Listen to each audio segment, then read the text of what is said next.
It has finally been done. Sebastian Save just broke the 2-hour marathon barrier in London.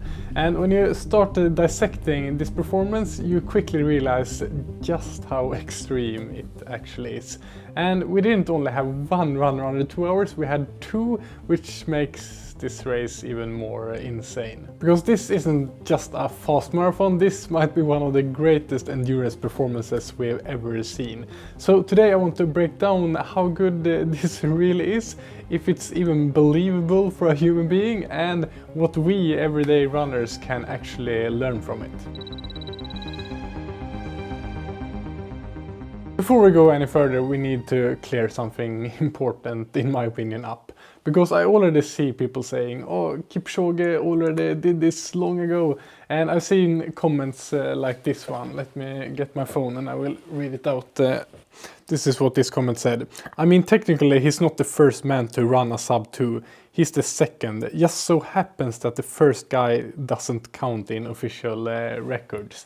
And honestly, that irritates me quite a lot, all of these kind of comments. Because no, it didn't just happen that Kipchoge's sub-2 hour attempt didn't count. Because that whole Breaking 2 project was never a real marathon race under the actual rules of the sport. Kipchoge had a perfect pacing formation around him all of the time, removing a lot of the air resistance, with pacers rotating in and out, and a laser-guided pace car in front of him, and he had drinks handed from a moving bike, not having to pick it up by himself. And when you start changing the rules that much, you're not doing the same thing at all anymore. And to me at least, you simply can't compare it to performances done under completely different conditions and rules. I mean, the whole reason the event was put up was because they knew Kipchoge couldn't break the 2-hour barrier in a marathon if they didn't alter all of these rules. Even just the drafting setup alone around him could realistically save over a minute compared to a real marathon. And I say this with full respect because of course Kipchoge is clearly one of the greatest marathon runners who has ever lived, and probably the greatest. But to me at least, that whole sub-2 event was more of a media jippo and a performance experiment, and I have been skeptical about it from the start because I've always thought that it will take away a lot of credit from the actual first sub-2 marathon, which we partly see happening now on social media. So now let's try to understand this first sub-2 hour performance. Even though it's almost impossible to fully grasp it, Save ran 1:59.30. That is 2:49.9 per kilometer or a 4:33 per mile for 42.2 kilometers. As a comparison for myself, that is 1 second faster than my fastest mile of 4:34, and I did that breaking the rules myself, running behind a bike, getting help with the wind.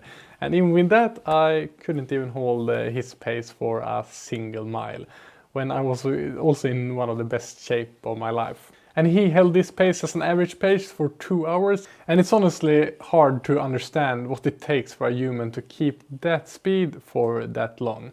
But to really put this into some more perspective, let's use the World Athletics scoring tables. This is the official system used by World Athletics to compare performances across different events. And Save's 1:59.30 marathon scores him 1,328 points. Now, to make that number mean something, this is what 1,328 points equals in other events. In the 1500 meter, that would mean a 3:24, beating the previous world record with almost 2 seconds. In the 5000 meter, that would mean a 12:28.59, beating the world record with almost 7 seconds.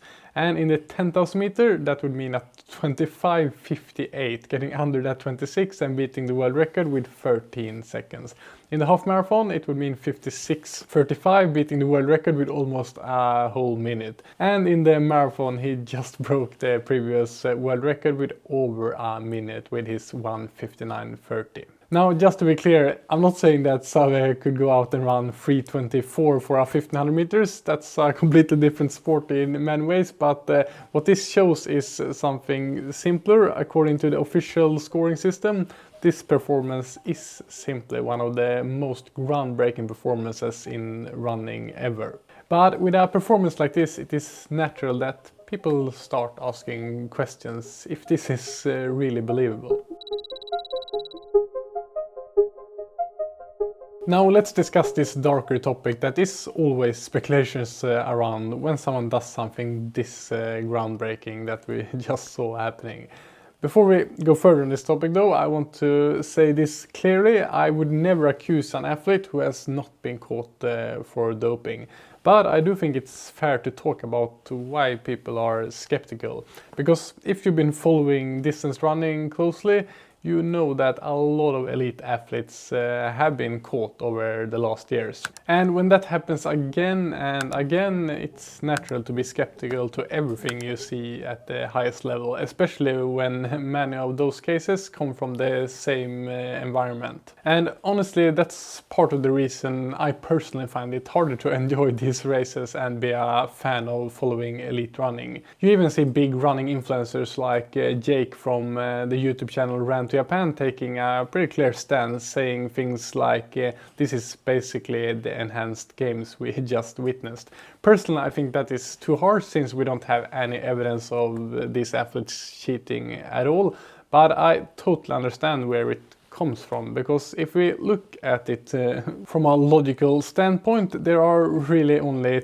two possibilities as I see it. Either the currently banned substances are not as powerful at the very highest level as we think, or a lot of the best athletes are using them. Because we have a lot of evidence that many are doping, with over 135 Kenyan runners currently serving some doping ban. And we also know that of course not everyone who do it in a smart way actually get caught. So if doping gives a huge advantage, then a clean athlete wouldn't just need to be slightly better to win elite races, they would need to be significantly better than those doping, which makes this whole topic pretty complicated.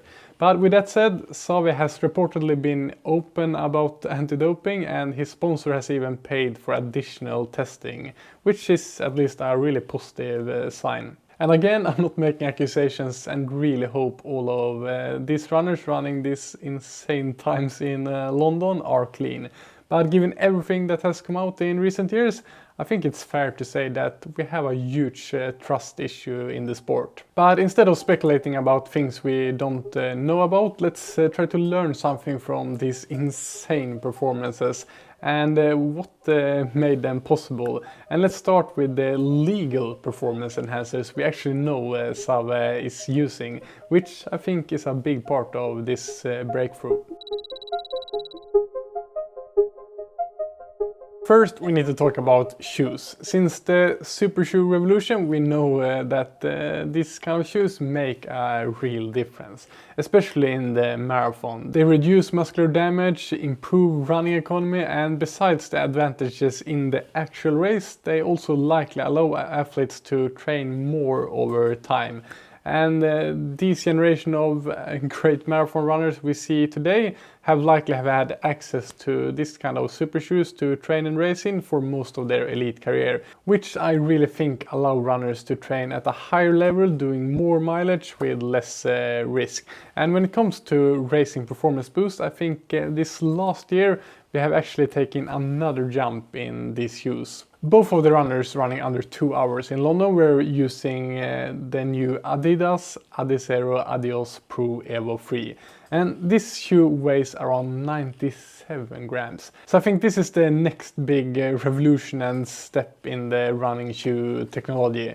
Because if we can maintain that super bouncy and energy return giving foam and carbon plates, but reduce the weight down to something as light as 97 grams, that's a whole new level unlocked. If we compare to this one, the Nike Alpha Fly 3, that was used to break the previous marathon record, this weighing over 200 grams. So if it is so that this new Adidas shoe has the same energy return giving components, but only have half the weight, that's a game changer. So instead of lifting 200 grams for the 30,000 steps it takes to run a marathon for these runners, you only lift 97 grams, and of course that adds up, because even though this one is still lightweight, you still gotta use your muscles and energy to lift that in every single step. The second huge performance enhancer on these longer races we need to talk about is the high carb fueling.